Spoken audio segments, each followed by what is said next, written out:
Hey, how's everyone's day going? Not too bad here, just enjoying the nice weather. So, this past weekend was the NFL draft, and it did amazing numbers on the television with so many people watching. And it got people saying, oh, this is the best draft ever, this is how it should be done from now on. No. I mean, we haven't had anything with live sports in about a month and a half. You have anything that's live and sports related, you're going to have so many people just watching because there's nothing to do. You can have two cats racing and put it on live, and there's going to be millions and millions of viewers because they just need something to watch that's live and sports related. I mean, I bet you here in a couple of weeks, UFC's having a fight that's going to be on pay-per-view, and I bet you that's going to break tons of records just because even people that don't even watch UFC are going to watch it. And it's like people just need something sports related to watch. I mean, my dad even watched, I think, the entire first round, and he hates the draft. But there was nothing else on. What else are we going to watch? There's only so much television that you can watch. So it's like, oh, live TV, let's watch this. And I mean, I'm sure, yeah, the players got to sit at home and hang out with their family while they got drafted. I'm sure there's a bunch of them that would much rather went to the draft because you get to bring family with you, get your name called, go on stage, shake Goodell's hand, hold up the jersey that you're going to the team that you're going to, and then give interviews. It's like, I'm pretty sure when you're growing up and you're a football player, your dream is to get your name called, go on stage and shake the commissioner's hand. It's not sit at home, hang out with family, and then also have some family members even try to steal your shine. Like you have the girlfriend who took the cell phone. You have a couple dads who were like rolling around and whatnot. It's like they were still, it's like, give me a break. That is not the new way. Next year when it's the draft, and if you were to do it and everything's semi back to normal, not many people would watch. Why? Because it's not entertainment. It's boring. Goodell was boring. And you could tell the people who produced it knew he was boring because they tried to spice it up by having him sit in his chair with a blanket like he was all comfortable. It's like he's just boring person. Like I said last time, he was just monotone. No, that's not the new way to do it. And like I was saying, the UFC's having their fight. Of course, it's in Florida. Where else? And you know there's going to be crazy amount of people watching it just because it's a live sport. So it's going to be interesting to see also how the fighters react with no crowd. It has to be tough because it's going to be similar to like a practice. So there's going to be no juices flowing as much as like the crowd. You can't get into it with the crowd and whatnot. So that's going to be weird. You're going to be able to hear everything echoing and whatnot. Also, Florida or Georgia, a bunch of states are easing up on their shelter at home.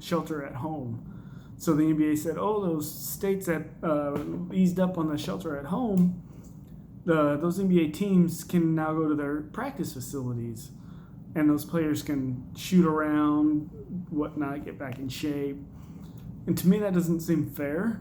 So say the Atlanta Hawks, or some of their players go to their practice facility and whatnot, and can start kind of ramping up a little. Well, you have teams in California who can't go to their practice facility. That seems a little bit competitive unfairness to me, because they say, all right, the season's going to start here in a month. Well, the Hawks have had a month of practice time while the California teams are here still behind. So it doesn't really seem fair to me that teams like that are going to be able to practice about a month before the rest of the teams, because it doesn't look like California is anywhere close to be able to loosen up on that. But that's my 2 cents. And also, they're saying, oh, the NBA is going to be able to come back because they have these new tests that you can find out right away if the person has COVID-19. But my mom, who works at UCSF, she said, in a way, they've kind of stopped using that test because there's so many false negatives that are coming back, so they're not reliable. So you can get a false negative when someone actually has it, and then they play, and then they infect somebody else. and then you take their test and like, oh, they do have it. That just doesn't seem. So in my opinion, I don't see the NBA continuing their season as much as I wish they did, because again, it's live sports and it's something to watch. I just do not see it happening. But I mean, I could be wrong. They could do whatever they could to get the seasons going again, but I just think there's too much unknown about this virus for them to play. And also, I have a feeling you would have to have near unanimous for all the players to agree to play. And the fact that I have a feeling there'll be some players that are like, no, I'm not going to play. There's still too much unknown on whether or not if I can get infected by this virus or not. And I have a feeling some of them will be big stars of the teams. And how can you continue to have games going on when a big star, say Anthony Davis or like De'Aaron Fox, no, I don't want to play. I don't want to take a chance. That doesn't seem right that, oh, you're going to punish that team that's possibly fighting for a playoff spot to, oh, nope, sorry, you can't.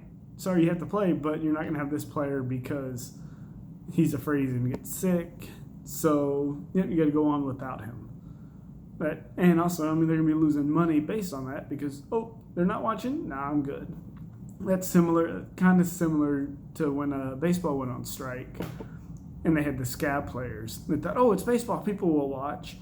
And they found out the hard way, people were not watching. Games weren't as good. It just wasn't as fun to watch. Also, I was wondering, I talked a little bit about like prices of concerts and sporting events and whatnot. But the other day I was wondering, because Coachella had something on YouTube, I was wondering, how's that going to change now with this whole virus? Are there still going to be a lot of people going? Are they going to have to limit the amount of tickets to try to make sure there's not as people as in close contact with each other? Will musicians want to go to it and take a chance of getting people infected? So it's just got me thinking, like, how much is that going to change? Will they still have that stuff, or will they just have like only a certain amount of stages, or like what? So it's going to be a whole new different normal that we're going to have to get used to. And also Halloween. I remember something seen earlier this year, a thing of like all these holidays, like Christmas and New Year's are on a Friday, so you have the next day off, and then Halloween's on Saturday. Everyone's like, oh, it's gonna be crazy. Well, it makes me wonder now, is Halloween gonna be different? Are parents gonna let their kids go out and trick or treat and touch candy that possibly other people have been touching? Or being around a bunch of people when you go door to door, ringing a doorbell or knocking on the door that other people have touched. So I don't have any kids, so I don't really have to think about that. But then, also parties. Will people want to go to a bunch of parties where they're in close contact with, like 50, hundreds of people, while there's this chance, maybe if they're wearing a mask, they might not have a problem with it. I don't know. It just made me think. Leave me a comment if there's anything else you want me to talk about. Hit subscribe. And until next time, see you then.